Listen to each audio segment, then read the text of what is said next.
bohong. Aku hanya memikirkan satu peraturan penting. Kenapa kau lakukan hari ini kalau kau bisa melakukannya besok? Few moments later.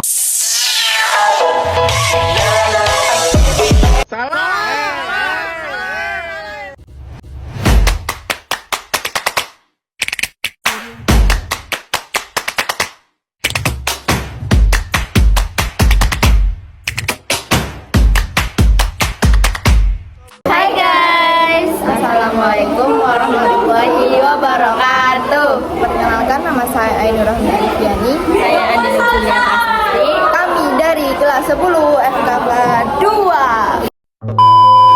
Jadi di sini saya akan membahas tentang obat-obatan. Saya tidak akan membahas semuanya, tetapi saya akan menjelaskan salah satu dari obat tersebut.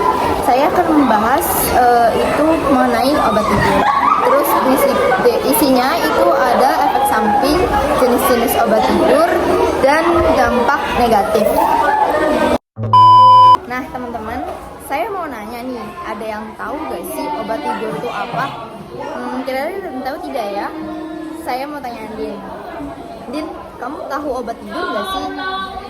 Coba jelasin dong dengan singkat, apa sih itu yang namanya obat tidur? Obat tidur adalah jenis obat yang digunakan untuk mengatasi sulit tidur atau insomnia, baik dalam jangka pendek maupun jangka panjang. Nah, dari penjelasan yang sudah dijelaskan oleh Andin mengenai tentang obat tidur itu apa? Nah, saya mau tanya juga nih, obat tidur itu punya efek samping nggak sih, Din, sebenarnya? Ini nih Pi, obat tidur juga mempunyai efek samping, salah satunya yaitu sulit konsentrasi dan mudah lupa, perubahan nafsu makan, pertambahan berat badan, perubahan suasana hati atau mood, dan yang terakhir perubahan libido. Nah teman-teman, kalian tahu gak sih kalau sebenarnya obat tidur itu banyak berbagai jenis atau tipe. Nah, tipe yang pertama jenis-jenis obat tidur itu obat tidur tanpa resep dokter, itu seperti pithydramine, doloxamine, dan melatonin. Nah, contoh obat tidur yang membutuhkan resep dokter itu juga ada teman-teman. Nah, contohnya itu seperti benzodiazepin, zolpidem, ezopiclone, dan remolyticum. Nah teman-teman, di sini ada nggak sih yang suka mengonsumsi obat tidur? Selain enaknya cuma sesaat aja, obat tidur juga mempunyai dampak yang besar loh bagi kesehatan. Kira-kira apa sih dampaknya? Nah teman-teman, yang perlu kalian tahu setelah kalian mengonsumsi banyaknya obat tidur itu juga dapat mempengaruhi bagi kesehatan kita. Kalian mau tahu nggak sih dampaknya itu apa? Mau tahu nggak? Pertama, kalian akan merasakan yang namanya tuh pusing, ya.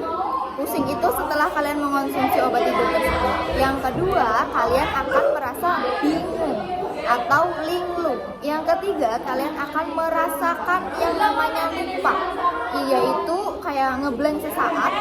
Nah, yang keempat, kalian akan sulit untuk berpikir. Nah, yang kelima itu berlebihan dalam mengonsumsinya akan memantau Anda untuk menguatkan asupannya agar benar-benar tertidur. Nah, teman-teman, kesimpulan yang dapat kita ambil dari penjelasan yang tadi sebelumnya itu adalah meski efektif untuk mengatasi gangguan tidur jangka pendek, sebaiknya digunakan dengan hati-hati ya guys, dan hanya sesuai dengan resep dokter. Jika kalian sering mengonsumsi itu akan bahaya. Contohnya itu seperti overdosis. Sekian presentasi singkat dari kami. Maaf jika presentasi kurang sempurna, karena yang sempurna hanyalah kita yang dulu pernah bersama.